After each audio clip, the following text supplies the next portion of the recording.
when you have someone who is just authentically themselves, who shows up online consistently and really just, they put out their thoughts, it really can be a great asset to anyone's business.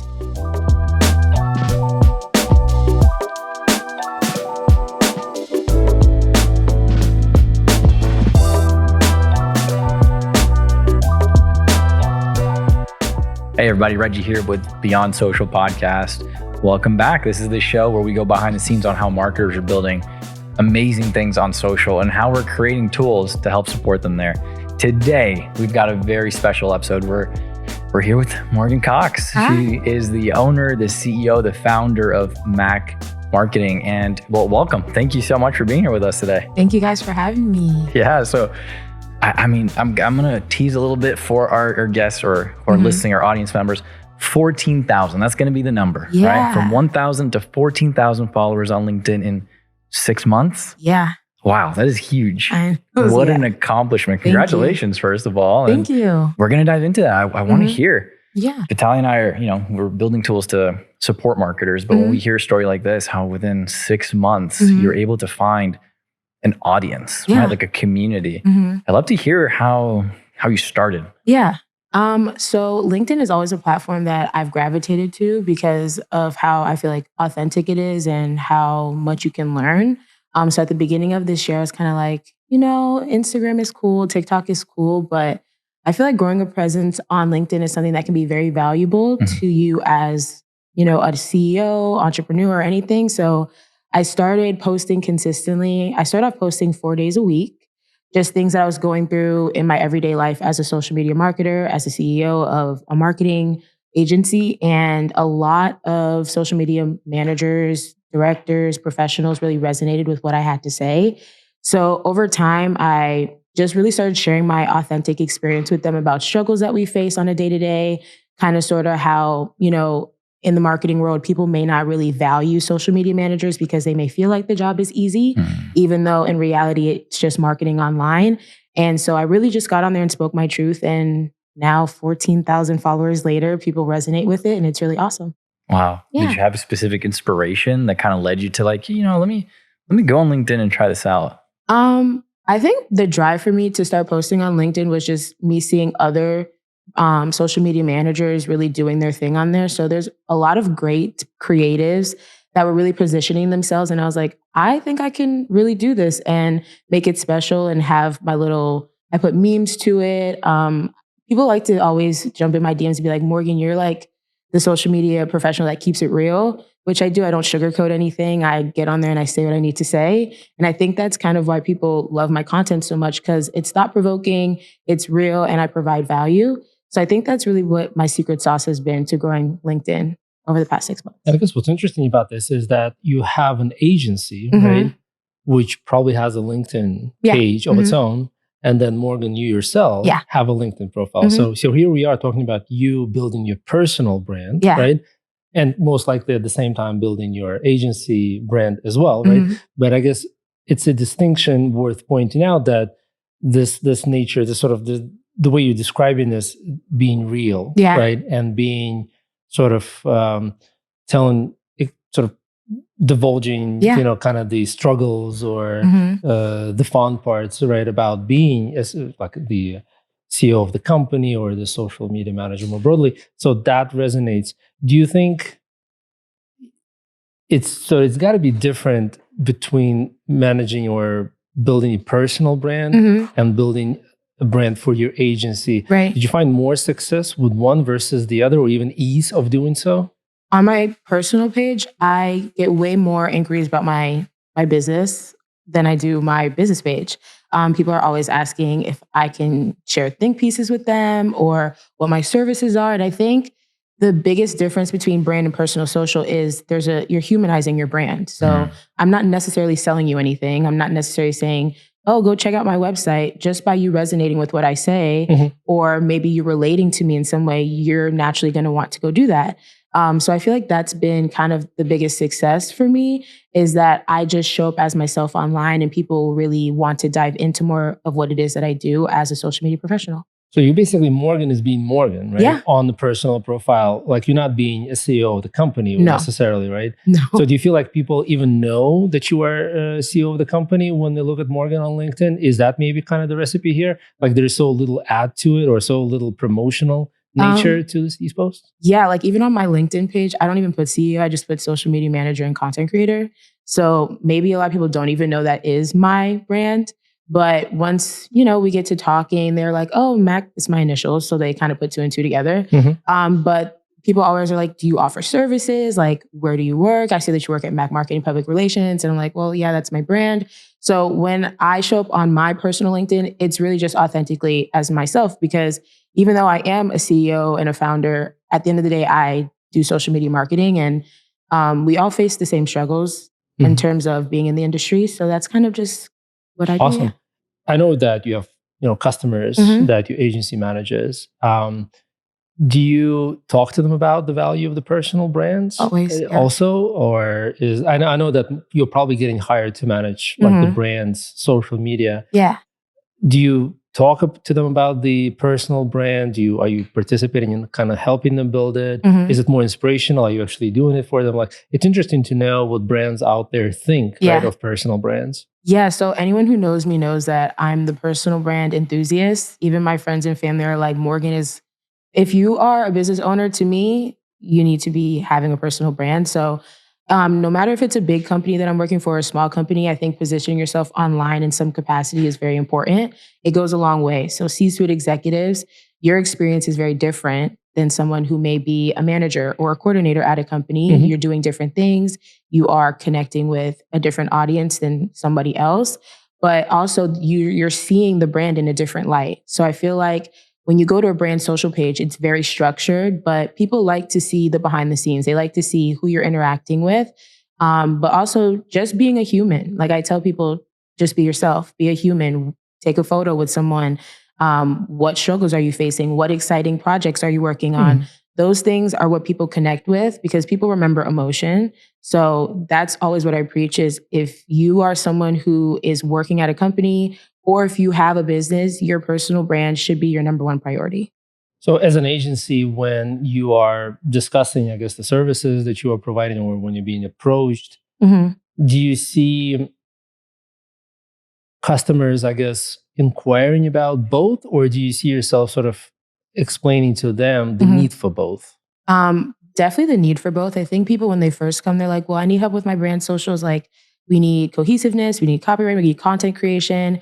And then I'm like, well, are you on LinkedIn yourself? Are you, reposting your employees' posts? Like, what's going on? And a lot of them are like, well, I just don't have the time, or I don't even know what to. That's me. Yeah. Or I don't even know what to post on LinkedIn. And then it kind of just segues into that conversation of the importance of positioning yourself online personally and how it can really benefit a brand in the bigger scale of things. And what's their response? Do you see them like, how obviously everybody understands the need to build the brand's presence, right, on social media. Do you feel like you are being successful in that, because obviously that would probably lead to higher budgets and more expenditure on their behalf. Do you see them being convinced enough to procure these services from you? I think so, especially with the success that I've had personally. People love to kind of see success stories, and with other clients, they kind of see the importance of it, because yes, I like to tell people, you are positioning your brand in a different way, but you're also positioning yourself. So think of it as like, your brand can get opportunities, but so can you. So sometimes it takes a little bit of pull, but not too much, just because I think people really want to position themselves online. They just really don't know where to start, because a lot of people don't think they can provide value, or they don't think that they're doing cool things. And I'm like, well, you were just at a grand opening and a ribbon cutting. That's pretty cool. Yeah. So why not post those things and leverage what you're doing? Wow. So that's super interesting, right? Do you see, for example, obviously, as you're building your brand, you can be authentic because you are you, right? Can you accomplish the same on behalf of somebody else effectively? So what I tell people is, when I do my personal brand coaching and consulting, is like, hey, take a photo, give me what the experience is. But like, I tell them, we can kind of curate the copyright based on your personality. So I'm like, yes, it's LinkedIn, but you don't have to sit there all cookie cutter and whatever. Like, talk to them like you're talking to your best friend. Talk to them like you're talking to whoever, But I think I'm able to really, with my clients, I really like to get to know who they are. So it's like, I know how they speak. I know kind of like where they hang around, like everything like that. So I'm like, okay, let's get on a call. How did this experience make you feel? Why do you want to share it with your audience? Like, really getting to know the why of why you want to share this with your audience and why you want to push this content out. And how would you describe it to me? That's really how I like to position it. Because like you said, my tone is my tone and my personality is my personality. So really getting to know my clients and kind of how they want to position themselves is very important. So when you work with these brands, are you working with kind of C-suite, middle management? Like, what's kind of the range? Yeah. So it's a lot of C-suite executives because very busy. Right. So they don't always have time to take photos or videos. Like, there's someone doing that for them. But they're like, I want to post what I'm doing, but I simply just don't have the time, nor do I really know how, because a lot of C-suite executives might be older. So I've done a lot of C-suite communications in my previous roles or even in my agency, and really just positioning them online so people know, like, hey, we're out here. This is what we're doing. Because even the last brand that I work for, we did so many amazing things in the community, but nobody knew about them. So like, we were working with companies that were huge in South Florida, going to ribbon cuttings, sitting down in meetings with government officials, and nobody knew about those things. So I was like, okay, well, we need to start telling people about these things, because not only will it draw attention to you as a thought leader, but in return, people were wondering who or what the brand that I was working for at the time was. And it really helped grow his personal brand, but as well as the brand social as well. Do you see sort of the need for the personal brands sort of be less of a priority for certain members in companies? Do you see this maybe being a broad need? And is the fact that you perhaps only offer that to, say, C-suite executives just purely a function of just the time consumption and you maybe not being able to do more? So just, I guess, maybe it's a complex question, but I guess to simplify it, how many people within an organization, in your opinion, and would benefit from themselves, but also maybe benefit the brand, right, by being present on social? It definitely doesn't need to be just C-suite. It could be anyone sharing their experience. So basically, there's coordinators on LinkedIn, there's managers on LinkedIn, there's directors on LinkedIn. So your audience is on LinkedIn. So if you're a coordinator that's just starting out at a big company and you want to talk about how you got started in your field or the steps that I took to start working at a big company as a coordinator, position yourself to do that online. And then it really does show, okay, well, this company is attracting great talent who is able to really cultivate a community online. It humanizes the brand that you're working for, but also it's kind of a win-win. You're winning and the brand is winning as long as you're positioning yourself authentically and appropriately online, of course. So it really doesn't have to just be C-suite. It can be at any level because, like I said earlier, everyone's experience is different. Everyone's personality is different. And cultivating an audience online, there's 101 ways to do it. So, I mean, it sounds like, from the C-suite level, like it's a time thing, right? I don't got the time. But obviously, it's important for everybody across the board. Yeah. I've heard a lot. I've talked to brand owners who, listen, we want to be able to get our 500 employees, 200 employees to be active, and we want to help them to build their personal brands. But it's a lot of work. You need a dedicated person, dedicated team in an organization in order to get something like this going if you're going the traditional route. Yeah. So obviously, like, advocacy is something that comes up a lot. Right. How do you kind of feel about an organization like that, trying to maybe not necessarily kind of offload that work, but try to partner with someone like yourself to say, hey, listen, instead of just a handful of C-suites, can you help my entire organization to uplift our employees' personal brands? Yeah. And essentially, can you, Morgan, right, as good as you are, right, and as amazing as your team is, right, if somebody walks through your door today and says, we are an organization of, 100 people or 50 people, right? Can you take them on in terms of building their personal brands? Right. And what would you need, right? What tools maybe, right, to kind of get that going? Yeah. So definitely would be able to take them on. It would start with a lot of strategy and intention, kind of like why do you want your employees to be positioning themselves online in their personal brands. But I think when it comes to a company of that size, obviously using platforms that have employee advocacy features on them, so that way you can plan out content that's already, been approved by executives. There's consistent branding in it, making sure that you're distributing that content to your employees for them to post, and then they can write their own thoughts, or kind of just making sure that they're engaging with everyone. To me, I think that's very important, just because everybody's audience has different eyes, but really creating the content for the brand or those specific employees for them to push out themselves, and maybe you even writing your own copy. But what does the post look like? What does it feel like? Like being able to really streamline that in one place and kind of seeing the effects of that. I use a tool right now that really helps me do that with the employee advocacy. So I think when brands come to me and it's at a larger scale, it's very important for them to leverage that, because like I said, I don't think anyone has ever gone wrong with positioning themselves as a thought leader online. How do you balance the level of personalization that you can get with working individually with the executives versus having to work at scale to build out content, monthly content for 200, 300 people? Yeah, there's obviously a big difference there. If it's more on a one-on-one scale, it will definitely be more personalized. But I always do encourage people, if there is something that's being created on a larger scale, going in and engaging with your audience, that's all you. You know what I'm saying? Like you replying to comments, you connecting with other people who are in your industry, really leveraging what you can bring, and then making other posts outside of the ones that are being streamlined as well is very important to me as well. And I guess also within the organizations, I can envision that the employees that are being asked to sort of participate or may need a bit of an explainer, or may need quite a bit of maybe even convincing that it is something that they need. Do you see this as a sort of like almost like an employee benefit of them benefiting by being employed, and as part of their employment, their personal brands are getting built no matter which level you're in? Are you a developer? Are you in marketing? Are you in operations? Right?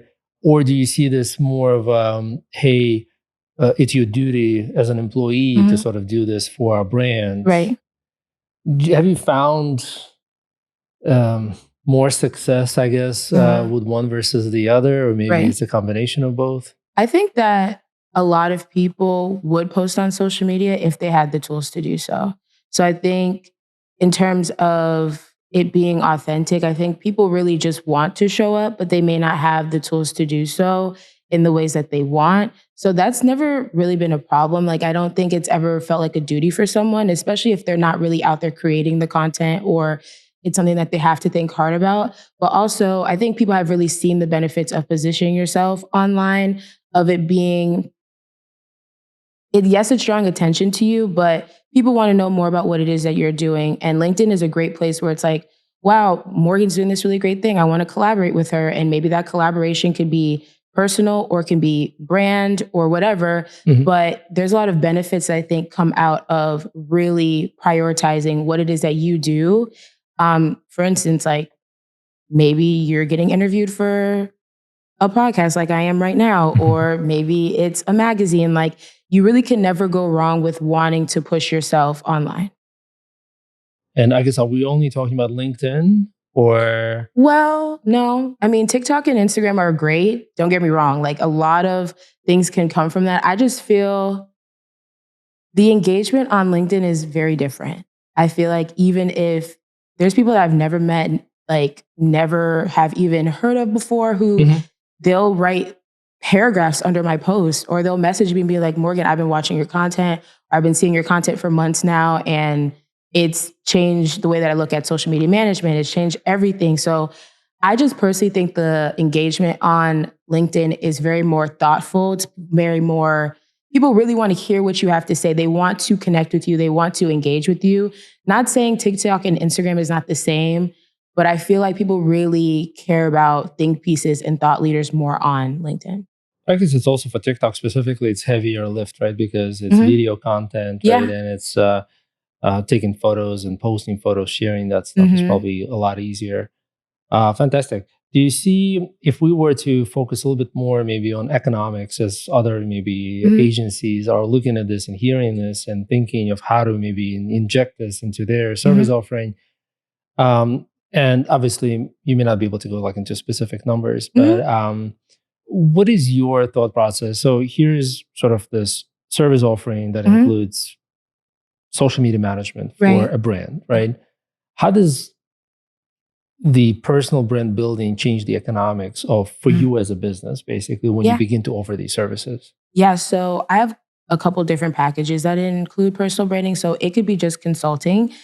So a lot of people come to me and they're like, I just need a strategy of how I can position myself. So what do I need to post? Because sometimes when you work in the social media space, it may be easier for you to speak about your experience. But if you're a real estate agent or if you're a doctor, it's like, well, what do I post? So a lot of it is consulting. So I have a package for that. And then if it is on a larger scale in terms of I'm streamlining content for 200-300 people, then obviously that is something that is more in depth with, us really doing strategy, creating the content, meeting with different people to make sure it really meets company standards and all of those things. But I do think it's something that a lot of agencies should start adding into their services because I think it's something that is needed. It helps not only the person, but it helps the brand side in terms of organic reach and really helping people humanize your brand on social media. So that's something, honestly, this year that I started implementing into my agency. And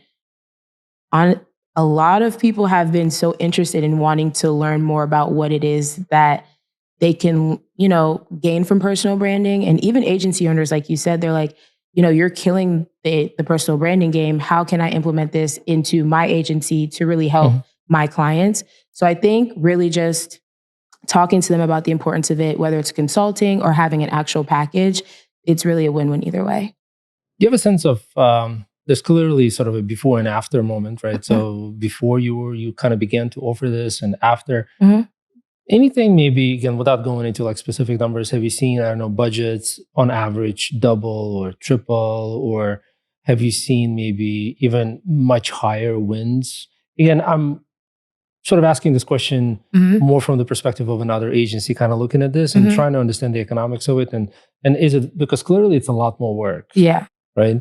Even though we talked about the tools to sort of automate that. Yeah. But what's the win? Is it, again, doubling the revenue? Is it tripling the revenue? Is it just maybe creating pretty much an unlimited, stream of revenue because of just depends on how many employees they have? Yeah. So I think that depending on what the brand is, there's definitely been an increase of revenue. But like I have C-suite executives come to me and they're like, I really just want brand awareness. So if it's like a smaller brand, they really just want people to be talking about their brand and what it is that they're doing. And then if it's a bigger brand, it could be centered around a specific thing. So if there's like a new product coming out and they want their employees to talk about it, or if they just want their employees to position themselves online to be like, hey, we want our brand to be seen as something that's more human or whatever. It really just depends on what the goal is. So I've seen increase in revenue. I've seen CEOs come to be like, hey, nobody at our company posts about what we're doing. And so in turn, nobody knows what we're doing. So for instance, at my last job or my last client, they started off on LinkedIn with about 1,000 followers. And by time I was completed with that project, 8,000 followers on LinkedIn. And a big part of my strategy was like, hey, I'm posting on the brand side, but you are out here with CEOs of big companies like JetBlue and Spirit Airlines, and nobody knows what you're doing. Yeah. So I think it really is great for revenue, but also brand awareness and helping people know, wow, like I want to connect with this person because they're doing great things. Yeah, I think so. We always sort of, as we sort of build Vista and we think about solutions, oftentimes we sort of come across ideas that almost feel like nobody should ever say no to. Yeah. Whereas if you are a brand competing and you are promoting your brand, right? Is it really a survivable tactic to avoid or not do personal branding? I mean, is that even like realistic? Can you really compete with others? Because so essentially, if there are two brands that are alike, all it's going to take for one brand is to begin doing personal branding, and they will just outpace you. Yeah. There's a brand that I have in mind right now where their social media manager is killing it on their brand social, but she has over, I want to say 200,000 followers on LinkedIn. And there's so many companies like this company, but because of like who she is, her personality, her thought leadership, people gravitate towards this company. Mm-hmm. So I really think that when you have someone who is just authentically themselves, who shows up online consistently and really just, they put out their thoughts, it really can be a great asset to anyone's business. Awesome. We see this a lot online, right? Like there's this push on social now to authenticity, like you're talking about. Mm-hmm. Like I'm tired of receiving polished advertisement from brand accounts on my feed all the time. I want to cut through that noise. And I think that's really where the authenticity of that personal brand is resonating so well with the audience right now. I mean, it's crazy you said it, but it's true. It's like company that doesn't have personal brand versus a company that does. That's it. It's going to come a point in time where there's so much noise on social that if you're not doing it, no one's looking at your stuff. You're driving a result. I'm sure budgets matter. Like, maybe people do it out of just the fact that they don't have, because it feels like to me that if you do C-level branding for each executive, each of those is probably worth about a full brand worth of your time, right? Yeah, because it's going to take, you can't like have each, C-level exec posting the same thing. So the budgets do have propensity to sort of increase substantially. But at the same time, maybe there are different perspectives on this. You do have this very sort of customized, individualized sort of solution that could get expensive. Right.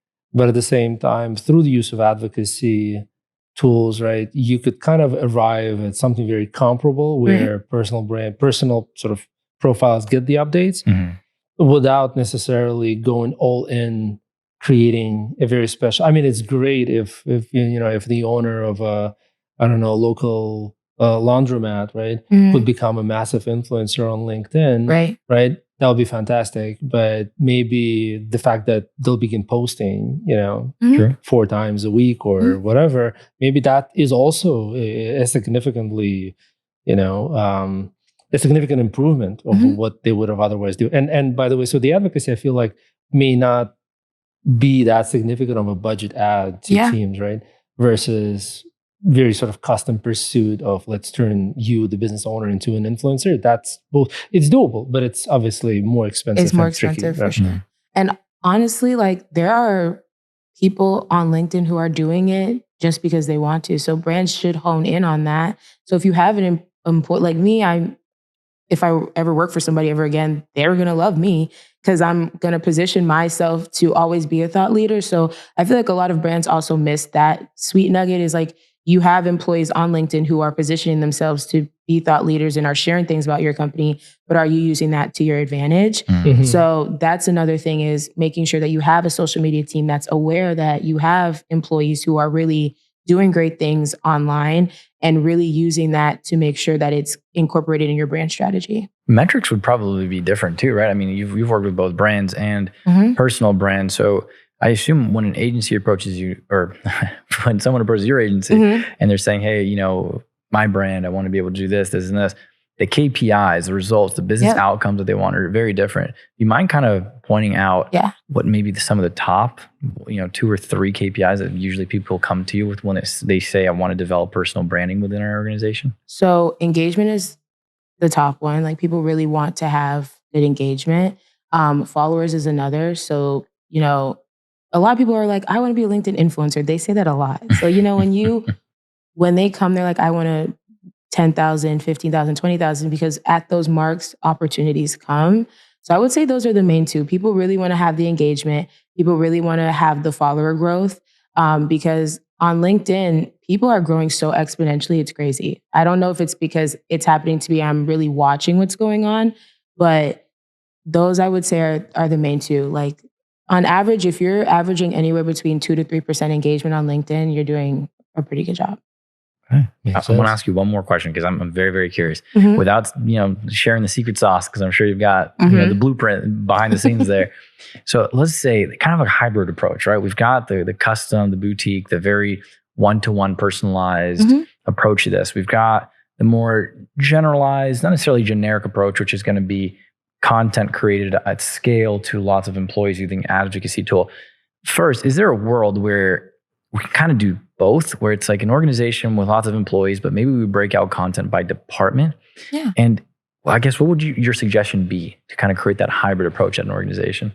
Definitely by department would be cool. Like, so for instance, I used to work at a job where they did that. So like the human resources department or the social team, like some of them even had their own brand socials, and they would collaborate with the people within those teams who had personal brands online. So I think that could be very effective in terms of building personal brand as well as bringing attention to who the brand is, not personally, as a brand as a whole. So it really just kind of depends on what the company's goals are. By department, that could be a little tricky sometimes because that's a lot of work and a lot of streamlined content. But I do find that sometimes, depending on what the department is or who the brand is, people will take autonomy of it on their own. And then I kind of go in and I make tweaks and kind of fix, like, okay, like maybe try this or do this, or, you know, if there does need to be approval, then we'll talk about that and create a strategy. But sometimes department by department can get tricky because there's a lot of things going out. It can be a little bit confusing. Fair. Right. Makes sense. Yeah. Well, Megan, thank you again. Morgan, thank you again for being here with us. Thank you guys. I'm going to give you 10 seconds, that camera right there. If there's a brand, a personal brand, someone who's saying, man, I'd love to work with somebody to help me. You got 10 seconds to pitch them. Why should they work with you? Okay, well, I'm Morgan Cox, and I am the personal brand enthusiast. I love to help people position themselves online authentically, and I would love to help you to get your next opportunity, whether it be a job or just, you know, interviewing and doing cool things like a podcast. But everybody has a secret sauce. Everybody has something that's authentic to them, and you just haven't tapped into it yet. So I'd love to help you do that. Awesome. Well, thank you again for being here with us. We'll leave Morgan's details in the description there if y'all want to check it out. But again, I think the theme of this, and we've talked about this in a couple different podcast episodes before, is personal branding. Yeah. Man, people want to connect with people. I mean, of course, the brand content is there and there's a place for it, but we want to connect with people, and we definitely see better results out of having people build their personal brands at organizations. So appreciate you for being here. If you want to join us in the studio next time, like Morgan, you want to make sure to head over to vistasocial.com/beyond social, and we'll see you next time. Awesome. Thank you.